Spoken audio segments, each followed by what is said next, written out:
Herkese iyi akşamlar. Profesör Doktor Ahmet Akçay YouTube kanalından herkese selamlar, sevgiler. Bugünkü canlı yayın konumuz güneş alerjisi ve güneş kremleri. Havaların ısınmasıyla beraber güneş iyice kendisini gösterir oldu. Beraberinde tabii ki güneş alerjisi olan bireylerde alerji reaksiyonları ortaya çıktı ve bir güneş kremi, bir koruyucu arayışına girdik.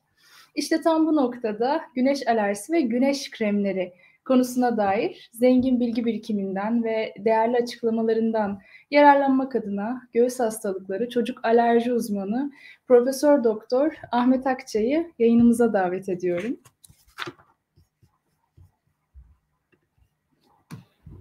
Hoş geldiniz Ahmet Hocam. Hoş bulduk. Nasılsın? İyi misin? Çok teşekkür ederim hocam. Sizi gördük, daha iyi olduk. Siz nasılsınız? Ben de iyiyim. Teşekkür ediyorum. Yine canlı yayında beraberiz. Şöyle canlı yayın olduğumuzda belli olsun. Tabii ki artık havalar ısındı. Güneş ortaya çıktı ve güneşin etkileri de yavaş yavaş başladı. Hepimiz tatile gideceğiz. Deniz kenarına gideceğiz.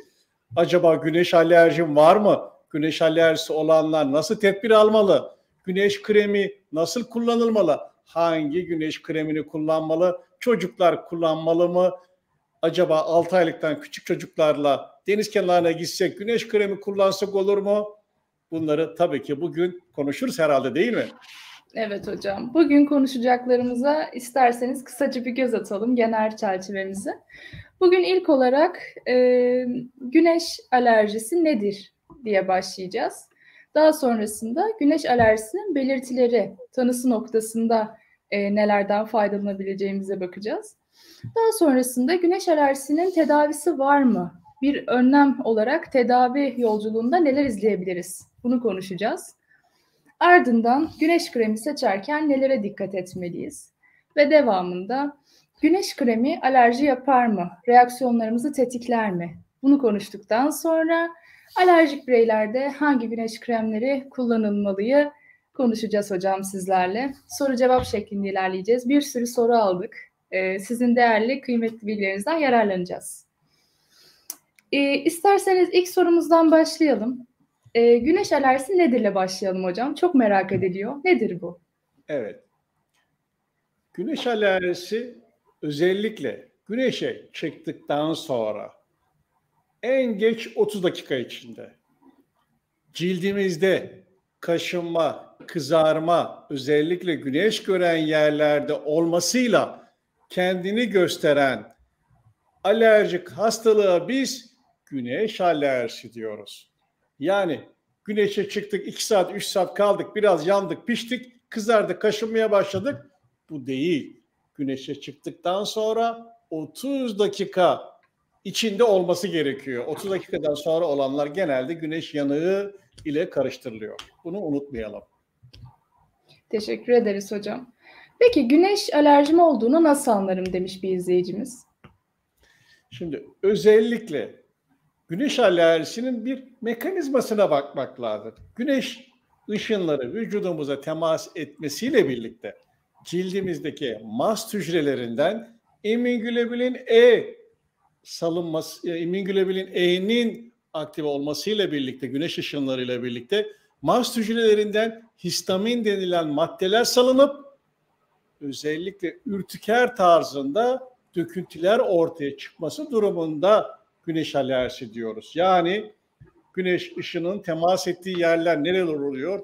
Boyun, özellikle kollar, yani güneşin temas ettiği açıkta kalan alanlar. Ve şunu unutmamak gerekiyor. Özellikle hep eller açıkta olunca eller güneşe karşı dirençli oluyor. Yüzümüz dirençli oluyor. Onun için daha aşağı bölgeler kış boyunca kapalı olup da daha sonra yazın açılan bölgelerde daha çok kendini gösteriyor. Onun için kollarda üst tarafta daha çok kendini gösterir güneş alerjisi. Ve ilk 30 dakikada ortaya çıkan kaşıntı, kızarıklık olmuşsa aklımıza güneş alerjisi gelmeli. Peki hocam. Güneş alerjisinde mekanizma olarak birçok mekanizmadan şüpheleniliyor ama kesin bir mekanizması belli değil, ama kromofor denilen bir maddenin ciltte güneş ışınlarıyla birlikte alerjen haline gelip mast hücreleri üzerindeki immün E'ye birleşip özellikle alerji yapan kimyasalları ortaya çıkardığından bahsediliyor. Böyle bir mekanizmayla ortaya çıkabilir. Onun için belirtileri dikkat edersek belirtilerde güneş alerjimizin olup olmadığını anlayabiliriz. Peki hocam, tetikleyicileri nelerdir? Yani biz nelerden kaçınmalıyız? Neler tetikler? Özellikle güneş alerjisi olanlar bazı ilaçlarla birlikte kullanıldığı zaman tetikliyor. Doğum kontrol hapları kullanan bayanlar özellikle bunlar da güneş alerjisi varsa bunlar da tetikleyebiliyor. Beraber olduğu zaman daha fazla tetiklenebiliyor. Ve özellikle makyaj malzemeleri, bazı makyaj malzemeleri de kremler de tetikleyici olabiliyor. Bu sebepten dolayı bunlara da dikkat etmekte fayda var. Peki hocam. Bir izleyicimiz demiş ki güneşe çıkınca özellikle yaz aylarında vücudum kabarıyor ama eve geldiğimde o kabarıklık biraz iniyor. Bu güneş alerjisi olabilir mi demiş. Sizce olabilir mi? Olabilir. Özellikle güneş alerjilerinin belirti ilk 30 dakikada çıkıyor. Daha sonra belirli bir zamandan sonra hafifleme olur. Özellikle güneşe temas etmeniz ortadan kalkmışsa düzeliyor. Ancak güneşe temasınız hala devam ediyor, kendi kendine düzeliyorsa belki çok hafif bir güneş alerjiniz olabilir. Ama burada ayırmak için püf nokta şu: güneşe çıkınca eğer yarım saat içinde kaşınma, kızarma oluyorsa o zaman güneş alerjiniz var demek. 30 dakikadan daha geç oluşan kaşıntı, kızarıklık varsa güneşe karşı hassasiyet var demek daha doğru olur. Yani ilk 30 dakika bizim için çok önemli hocam. Kendimizi gözlemlememiz için. Kendini gösteriyor. Peki hocam nasıl korunabiliriz? Önlemleriniz nelerdir?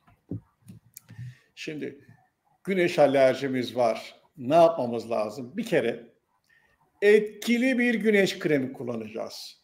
Ne zaman kullanacağız? Güneşe çıkmadan 15 dakika önce. Peki hangi güneş kremini kullanacağız? Özellikle ultraviyole A ve ultraviyole B'ye etkili, yani geniş spektrumlu olanını kullanacağız. Ve özellikle güneşten koruma faktörü SPF denilen SPF, yani güneşten koruyucu faktör en az 30 olacak. Ve bu güneş kremi de en az 40 dakika suya dayanıklı olacak. Bu şekilde bir güneş kremini kullanacağız ve güneşe çıkmadan 15 dakika önce kullanarak çıkacağız. Ve özellikle sabah 10 ila öğleden sonra özellikle 14 hatta 16 arası da güneşin en yoğun olduğu, en zararlı olduğu saatlerde mümkün olduğu kadar güneşe çıkmayacağız. Gölge yerler tercih edeceğiz. Şapka takacağız. Gölgesinden faydalanacağız. Bu şekilde güneşten korunmaya çalışacağız. Gölge yerler seçeceğiz ve kıyafet seçiminde de güneşten koruyucu kıyafetler seçeceğiz. Özellikle uzun kollu kıyafetler seçebiliriz. İnce olabilir ama uzun kollu, güneşten korunalım. Özellikle güneş alerjisi fazla olanların buna çok daha dikkatli olması gerekir. Peki hocam. Peki güneş alerjisi belirtileri gösteren diğer hastalıklar hakkında konuşmak istersek bunlar ne olabilir hocam? Neyle karıştırabiliriz biz bu hastalığı? Bazen güneş alerjileri ilaç alerjileriyle karışabilir. Lupus hastalığıyla karışabilir. Porfiri denilen bir hastalık var. Bunlarla karışabilir. Yani bazı hastalıklarla da karıştığı olabiliyor. Onun için bunlara da dikkat etmekte fayda var. Hocam peki kalıcı mıdır bu hastalık yoksa giderilebilir mi? Efendim? Kalıcı mıdır bu hastalık? Güneş alerjisi kalıcı mıdır? Güneş alerjisi varsa genelde düzelme şansınız maalesef biraz düşük. Yapılan çalışmalara baktığımız zaman özellikle güneş alerjilerinin düzelme şansı 5 yılda %15, 10 yılda %25. Görüyorsunuz 10 yıl geçse bile %25 düzelme şansınız var.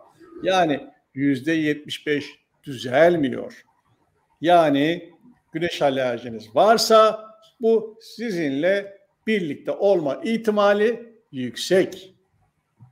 Bu bizi biraz üzdü hocam. Hastaları da biraz üzdü. Peki hocam, bu hastalık genetik midir? Genetiğin etkisi tabii ki var. Özellikle alerjik hastalıklarda genetik faktörler önemli. Onun için genetiğimizde özellikle alerjik hastalığa eğilimimiz varsa güneş alerjisi olma ihtimalimiz de yüksek oluyor. Peki hocam, kendimin bir sorusunu sormak istiyorum. Ben kendimde güneş alerjisinden şüpheleniyorum. Hangi aşıları yaptırmam gerekiyor? Hangi? Aşıları yaptırmam gerekiyor. Ne aşısı? Anlamadım. Bir kere Yani güneş ben alerjisi... kendimde bir alerjiden şüpheleniyorum. Bunun aşısı var mıdır hocam? Yoksa kendimi korumakla mı yetinmeliyim? Güneşe karşı bir kere alerji aşısı olmaz. Güneşe karşı alerji aşısı kullanmıyoruz. Güneşin bir kere alerji aşısı kullanacağımız madde vermemiz gerekiyor. Ancak biz güneşe karşı direnç geliştirmek için dezantizasyon dediğimiz bir uygulama yapabiliriz. Buna da belki güneş alerjisine karşı aşı denilebilir ama daha çok buna dezantizasyon, direnç kazandırma desek daha doğru olur. Anladım hocam. Teşekkür ederim. Peki hocam, güneş ürtikeri diye bir kavram var mıdır? Çok sık sorulmuş. Zaten güneş alerjisi demek güneş ürtikeri demektir. Ürtikerler arasında yaklaşık 20 kişiden birinde ürtikerlerin 20'sinde birini güneş ürtikeri oluşturuyor. Güneş alerjisinin diğer adı güneş ürtikeridir. Güneş ürtikerini tedavi etmedik diyelim. Nasıl bir tabloyla karşılaşırız hocam?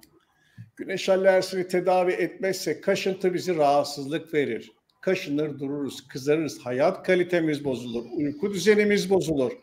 Bu sebepten dolayı tedavi edilmesi çok önemli. Güneş yanığıyla aynı şey mi hocam bu güneş alerjisi peki? Hemen hemen.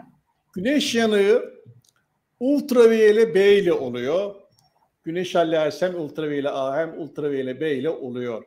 Güneş yanığı farklı bir olay. Güneş yanığı daha çok güneşte uzun süre kalmadan dolayı cildin hasar görmesine diyoruz. Ama güneş alerjisi ilk 30 dakika cildimizde mast hücrelerinden histaminin ortaya çıkması durumuna diyoruz. Hocam, bu durum isilikle çok karşılaştırılıyor, çok kıyaslanıyor ve benzetiliyor. İsilikten farkı ne? Tabii isilik mi, güneş alerjisi mi? İsilik daha çok sıcağa karşı, sıcakta daha çok oluyor. Ter bezleriyle alakalı problemdir. Ve onun görünümü güneş gören yerlerden ziyade bütün vücutta ortaya çıkar. Özellikle ter bezlerinin olduğu yerlerde daha fazla olur ama güneş alerjisi daha çok güneşin temas ettiği, yani açıkta kalan yerlerde olur ve 30 dakika içinde olur. İsilik ise vücudun diğer kısımlarında da özellikle ter bezlerinin olduğu yerlerde, vücudun genel güneş görmeyen alanlarında da ortaya çıkar. Bu şekilde belki ayrımını yapabiliriz. Hocam, güneş alerjisini çözdük. Şimdi sırada güneş kremleri geliyor. Güneş alerjisine bir antihistaminikler verelim, kaşıntısını azaltalım değil mi? Kaşıntısını Evet hocam. azaltmak için antihistaminikler kullanmak gerekiyor tedavisinde. Onun için bir antihistaminik kullanabilirsiniz. Aynı zamanda özellikle ciddi güneş alerjilerinde bazen etkili tedaviler, immün sistemi baskılayan tedavilerde kullanılabiliyor. Bunu da unutmayalım. Evet, şimdi geçebiliriz güneş kremine. Evet hocam, tedavi yöntemini de söylediniz. Teşekkür ederiz. Yani güneş kreminin kimyası nedir hocam? Nasıl çalışır? Biz onu sürdüğümüzde ne yapmış oluyoruz aslında? Şimdi güneş kremleri iki tip oluyor. Kimyasal olanlar ve fiziksel olanlar. Kimyasal olanlar ultraviyole A'yı ve B'yi cildimize çekerek cildimizin zarar görmesini engelliyor. Fiziksel bariyerler ise ciltte bir bariyer oluşturarak, yansıtarak cildimize zarar vermesini engelliyor. Yani kimyasal olan kremler ultraviyole A'yı ve B'yi çekiyor, cildimize zarar vermesini engelliyor. Diğeri ise yansıtıyor. Bu şekilde zarar vermesini engelliyor. 2 tane mekanizma var. Hocam kaç faktörlü kullanmamız gerekiyor? Çok öneri geliyor. 30, 50. En az 30. 30'un altı etkisiz deniliyor. Ama özellikle cildi hassas olan, güneş alerjisi olanlar 50'yi tercih etse iyi olur. Peki Ve hocam. suya dayanıklı olsun. En az 40 dakika. Ve En az 40 dakika. hem ultraviyole A'ya hem ultraviyole B'ye etkisi geniş spektrumlu olsun. 3 tane demek ki özellik saydık. Bu 3 özelliği olan güneş kremleri etkili olanlardır. Hocam peki kanserden korur mu? Böyle bir yaygın bir algı vardır. Güneş kremleri kanserden korur diye. Siz ne dersiniz? Tabii ki özellikle kanser yapan hem ultraviyole A hem B kanser yapar. Ultraviyole A cildimizin yaşlanmasına, leke oluşmasına neden olur. İşte bütün bunları engelliyor. Onun için güneş kremi kullanmak çok önemli. Bazen aileler der ki D vitamini alsın. D vitamini ağızdan da alabiliriz ama cildin kanser olmasını, yaşlanmasını, zararlı etkilerinden korumamız gerekiyor. Peki hocam bu güneş kremleri alerji reaksiyonlarını tetikler mi? Yani alerjisi olan bir birey nasıl bir güneş kremi tercih etmeli sizce? Bir kere güneş alerjiniz varsa özellikle fiziksel bariyer olanları tercih edin ve egzamanız varsa yine fiziksel bariyer olanlarını tercih edin. Çünkü kimyasal olanlar ciltte kimyasal olarak cilde temas etmesiyle bağlı reaksiyonlar yapabilir. Bazen alerjik reaksiyonlara neden olabiliyor. Onun için fiziksel bariyer olan, fiziksel bariyer özelliği olan, fiziksel bariyer filtreli olan güneş kremlerini kullanmalılar. Kimyasal olanları kullanmamalılar ve özellikle güneş ışınlarını yansıtanları kullanmaları çok önemli. Ve en az 30 faktörlü oluyor ama özellikle hassas olanlar, alerji eğilimli olanlar 50 faktörlü kullansalar iyi olur. Hocam her iyi şeyin vücuda bir de kötü yansıması olur. Peki ne gibi zararları olabilir? Olası yan etkiler ne olabilir güneş kremlerinde? Bazen özellikle kimyasal olanlarında alerjik reaksiyonlara neden olabiliyor. Onun için bu önemli. Kimyasal olanlar, içindeki kimyasal maddelerde alerjik reaksiyona neden olabiliyor. Onun için özellikle alerjiye hassas olanların buna dikkat etmesi önemli. Güneş bir D vitamini kaynağı. Ben vücuduma güneş kremi sürdükten sonra aklıma şu soru geliyor. D vitamini alamıyor muyum şu an? Yoksa bu bende eksiliyor mu? Siz ne dersiniz hocam? Evet. Şimdi ne dedik anlayamadım. Tekrarlayabilir Yani D misin soruyu? vitaminini hocam güneş kremleri D vitaminini azaltır mı? Azaltır mı? Hep böyle derler. D vitamini eksik kaldı. Güneş alsın ki D vitamini alsın derler. Ama unutmayalım. Kanserojen, cilt yaşlandırıcı, zararlı etkileri var. Biz bu D vitaminini ağızdan da alabiliriz. Ağızdan verelim. İlla ki güneşe çıkıp da D vitamini sentezlememize gerek yok. Onun için aşırı derecede güneşin yoğun olduğu saatlerde değil de yoğun olmadığı saatlerde, çok zararlı olmadığı saatlerde çıkalım. Özellikle 10 ila 16 arası güneşe çıkmamaya gayret gösterelim. Peki hocam havada güneş yok. Hava kapalı. Hatta kış. Ama hala güneş kremi sürülüyor. Bunun nedeni ne olabilir? Neden sürülür? İlla ki güneşte olması gerekmiyor. Özellikle güneş alerjisi olanların özellikle dışarıya çıkmadan önce güneş kremlerini kullanmaları tavsiye ediliyor. Mesela bakıyorsunuz kayağa gidiyorsunuz, kayakta bile hafif bir şey çıksın hemen yüzümüz yanıyor. Bakıyorsun kar var, nasıl oluyor? Karlı havada yüz yanar mı? Yanıyor. Nasıl yanıyor? Kar yansıttığı için yanıyor. Onun için bu yansıtan ışınlar da yakabiliyor ve gölgede bile güneş ışınları zarar verebiliyor. Onun için deniliyor ki güneş olmasa bile aşırı güneş ışınlarına maruz kalmasak bile güneş alerjisi olanlar dışarıya çıkmadan önce 15 dakika önce güneş kremlerini sürsünler. öyle çıksınlar deniliyor. Peki hocam, hepimizin dolabında önceden kalma güneş koruyucusu var geçmiş yıllardan. Onları kullanabilir miyiz? Onların bir ömrü oluyor mu? Bak ne kadar güzel sordun. Şimdi Tutku, bu güneş kremlerinin de bir son kullanma tarihleri var. Son kullanma tarihleri geçenleri kullanmayalım. Kullanırsanız zararlı olabilir. Onun için güneş kremini kullanmadan önce bir son kullanma tarihine bakın lütfen. Sonra güneşiniz zehir olmasın, tatiliniz zehir olmasın deniz kenarında. Hocam ne kadar kullanalım peki? Kaç kez sürelim günde bunu? Evet, şimdi deniz kenarındayız. Oh, tatil geldi. Ne yapacağız? Bir kere sahile gitmeden önce, odadan çıkmadan önce bir güneş kremini sürelim. Sahile çıktık. Bunun zamanı şudur. 2 saatte bir normalde sürülmesi gerekiyor. Ama denize girdik, suda kaldık, sudan geldik. Ondan sonra kumsalda bir yine vücudumuza güneş kremi sürelim. 2 saati beklemeyelim. Yani suya girdik, çıktık, sürmemiz gerekiyor. Veya çok terlemişsek de yine güneş kremini bir daha bir tekrarlamakta fayda var. Duş aldık, arkasından yine güneş kremi kullanmak gerekiyor. Ama terleme yok, denize girmedik, havuza girmedik. 2 saat sonra tekrar güneş kremini sürelim. 2 saatte bir sürmek önemli. Teşekkür ederiz hocam. Peki hormonlara bir zarar var mı bu güneş koruyucuların? Nasıl? Hormonlara bir zarar oluyor mu hocam güneş koruyucuların? Güneş koruyucuların hormonlarımızı vücuda emilip de hormonlara zarar verme ihtimali çok zayıf. Merak etmesinler. Cilde emilip de problem yaratması çok zor.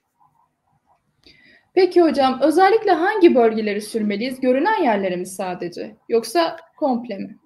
Komple tüm vücudumuza güneş kremi sürmemiz gerekiyor. Tabii ki güneşe maruz kalan yerlere de iyice bir yapalım, güneş kremi kullanalım. Önemli, güneşten bilhassa korumamız gerekiyor.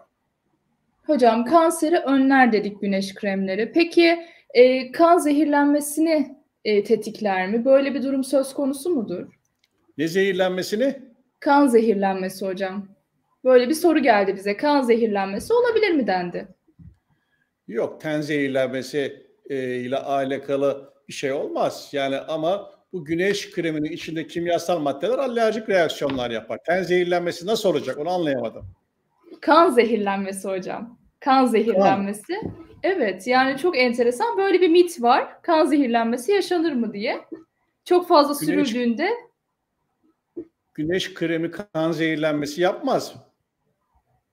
Hocam o zaman yanlış bir soru olmuş. Buradan da sesleniyoruz. Öyle bir şey yok. Evet. Evet hocam. Peki hocam bebeklerde nasıl kullanmalıyız? Ciltleri çok taze, çok yeni. Şimdi anneler, babalar çocuğumuzu büyütüyoruz. 4 aylık oldu. Annenin gözü, babanın gözü ya çocuk da büyüdü biraz. Bir denize gitsek de acaba bir güneş kremi kullansak mı diyenleri buradan görüyorum. Ama unutmayalım. FDA 6 aylıktan küçük bebeklere güneş kremini önermiyor. 6 aydan büyüklere özellikle fiziksel bariyer olanlarını tercih ediyor. Ve 6 aydan küçük çocuğunuz varsa onları gölgede tutmanız, şapkası geniş olmalı ve gölgede tutmanız önemli. Çünkü güneş kremlerini tercih etmiyoruz. Altını çiziyorum. Hocam peki ürtikeri olan hastalarda nasıl bir güneş kremi kullanmalılar? Kaç saatte bir sürmeliler? Ürtikeri olanlar da yine alerjik reaksiyonu tetikleyici olabilir. Çünkü ciltlere hassas. Ve bunlarda da özellikle fiziksel bariyer olanlarını tercih etsinler. Kimyasal olanlarını tercih etmesinler. Ve özellikle 50 faktörlü olanlarını tercih etsinler. Hem ultraviyole A'ya hem B'ye etki etsin ve en az 40 dakika suya dayanıklı olsun. Peki hocam, sonlara doğru yaklaşırken şöyle bir soru geldi. Çocuklarda kaç saat süreyle güneş kremi sürülmeli? Bizden yani yetişkinlere oranla daha mı fazla sürülmeli? Kaç saat korur çocuklarda? Bir kere şunu yapalım. 6 aylıktan büyüklerde çocuklarda tercih edilebilir. 2 saatte bir sürmek çocuklarda önemli. Peki hocam. Bir izleyicimiz bir soru sormuş, onu yönelteyim size. Hocam iyi yayınlar. Yaşım 21, kronik ürtiker, total İG oranım 2500 çıktı. Ne yapmalıyım demiş hocam. Kronik ürtiker 2500. Bunun bir kere alerji eğilimi yüksek. Bir alerjik bir durum bazı gıdalara var mı? Yok mu? Bunun dışında kronik ürtikerin birçok nedeni var. Onların incelenmesi gerekiyor. Karaciğerle mi alakalı, tiroidle mi alakalı, otoimmün sistemle mi alakalı problemler var. Bunların incelenmesi gerekiyor. Peki hocam, teşekkür ederiz. Sorularımız bu kadardı. Sona gelirken siz neler söylemek istersiniz? Güneş kremi kullanırken nemlendirici de kullanıyorsanız önce nemlendirici sonra güneş kremini kullanmanız gerekiyor. Eğer önce güneş kremini sürüp sonra nemlendirici kullanırsanız özellikle yağlı olanları sizin pişmenize, yanmanıza neden olabilir. Onun için önce ne yapacağız? Nemlendiriciyi arkasından güneş koruyucuyu kullanacağız. Eğer sinek kovucularla kombine olan güneş kremleri kullanacaksanız bunları tercih etmeyin. Sinek kovucuyu ayrı, güneş kremini ayrı kullanalım. Çünkü sinek kovucuları daha az kullanıyoruz. Güneş kremlerini daha çok kullanıyoruz. Onun için kombine olanlarını tercih etmeyin. Sonuç olarak özetleyecek olursak bebeklerde 6 aylıktan küçüklerde tercih etmiyoruz. Onları daha çok güneş koruyucuları yani güneşten korunmayı tercih ediyoruz. Gölgelerde kalsın. 10 ile 16 arası güneş ışığını çıkarmamaya çalışalım.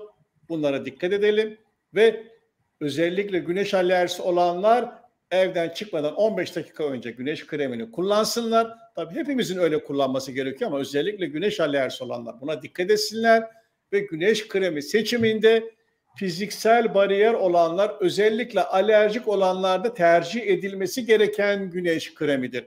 Kimyasal olanlarını tercih etmemeye gayret göstersinler. Ve özellikle fiziksel bariyer olanlarını egzamalı olanlar, kurdeşene olanlar, alerjiye eğilimli olanlar, çocuklar, hamileler tercih edebilir. Kimyasal olanları bu gruplar tercih etmesin. Güneş kremi en az 30 faktörlü olmalı. Ultraviyole A'ya ve B'ye etki olmalı ve en az 40 dakika suya dayanıklı olmalı. Bunları akılda tutabiliyorsak mesele yok. Ultraviyole A ve B önemli. Ultraviyole A cildimizi yaşlandırıyor. Özellikle lekeler oluşmasına sebep oluyor. Hem ultraviyole A hem ultraviyole B kansere neden olabiliyor. Bunları unutmayalım diyorum ben. Evet, izleyicilerimizin bilmiyorum başka soruları varsa buradan yazabilirler. Hocam çok teşekkür ederiz. Yaz gelirken sizden bütün ipuçlarını aldık. Güneşe dair ne kullanmalıyız, nasıl korunmalıyız? Kıymetli bilgileriniz için çok teşekkür ederiz. Sorularımız bu kadar. Instagram hesabımızdan ve YouTube'dan gelen soruları yönelttim size. Çok merak ediliyordu. Çok teşekkür ederiz hocam. Çok güzel bir yayın oldu. Umarım faydalı olmuşuzdur. Evet, değerli izleyicilerimiz, sadece burada bitti sanmayın. Bu videomuzun altına, yorumlar kısmına güneş alerjisi ve güneş kremleriyle ilgili sorunuz varsa sorabilirsiniz. Yorumlarda cevaplamaya çalışacağız. Biz diyoruz ki alerjiden uzak, sağlıklı günler diliyoruz ve Alerji Doktoru Instagram hesabımızı ve Alerji Doktoru TikTok hesabımızı takip ederseniz bizden güncel bilgileri almaktan mahrum kalmazsınız diyoruz. Herkese iyi akşamlar diliyorum. Tutkanıma da bu güzel yayını için teşekkür ediyorum. İyi akşamlar diliyorum. Ben teşekkür ederim hocam. Evet, bugün Profesör Doktor Ahmet Akçay kanalından güzel bir canlı yayın gerçekleştirdik. Güneş alerjisi ve güneş kremlerine dair. Haftaki canlı yayınımızda görüşmek üzere. İzlediğiniz için çok teşekkür ederiz. Herkese iyi akşamlar dileriz.